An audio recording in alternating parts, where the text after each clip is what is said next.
ഞാൻ ഇന്ന് ഒരു സിമ്പിൾ ചിക്കൻ കറി ഉണ്ടാക്കുന്നത്. അതിന് വേണ്ടുന്ന ഇൻഗ്രീഡിയൻസ് എന്തെല്ലാമാണെന്നുള്ളത് ഞാൻ പറഞ്ഞുതരാം.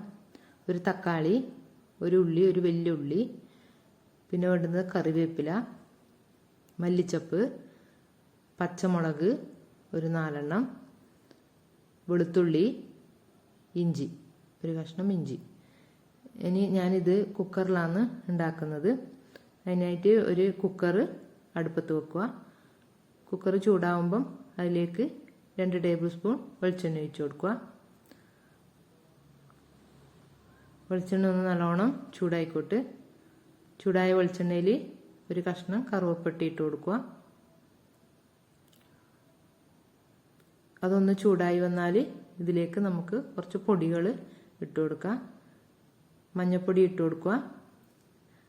1/2 ടീസ്പൂൺ മഞ്ഞൾപ്പൊടി,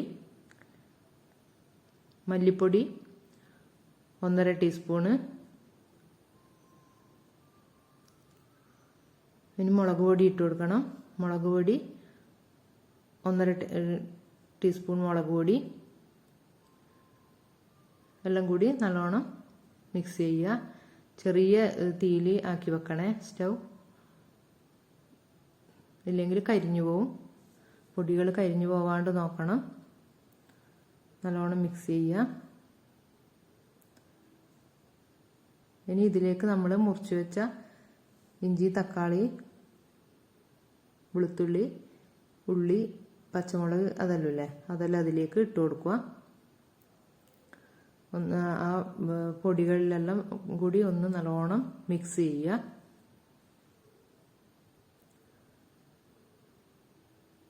നല്ലോണം മിക്സ് ചെയ്ത് ഇനി ഇതിലേക്ക്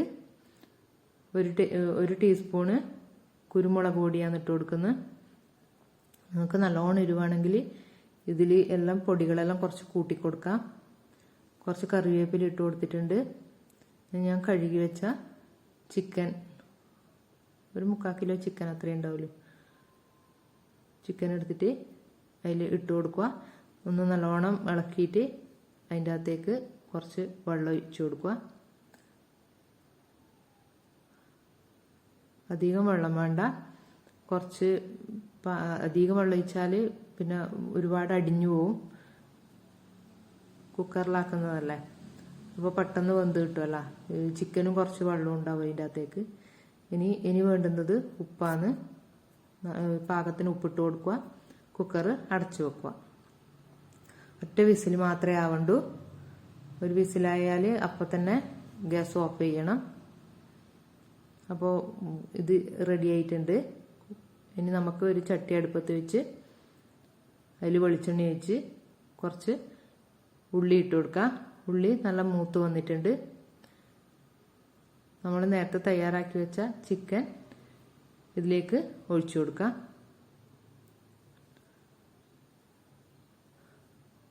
ഒന്ന് നല്ലോണം തിളച്ചതിന് ശേഷം അതിലേക്ക് കുറച്ച് കറിവേപ്പില ഇട്ട് കൊടുക്കുക. പിന്നെ വേണ്ടുന്നത് മല്ലിച്ചപ്പാണ്. മല്ലിച്ചപ്പ് ഇട്ട് കൊടുക്കുക. ഒന്ന് മിക്സ് ചെയ്ത് അതിനെ അടച്ചു വെക്കുക. കറി റെഡിയായി. അപ്പോൾ കറിയുടെ റെഡി ആയിട്ടുണ്ട്. നിങ്ങളെല്ലാവരും ഉണ്ടാക്കി നോക്കുക. ഉണ്ടാക്കി നോക്കിയിട്ട് കമൻസിൽ അറിയിക്കുക. Thank you for watching.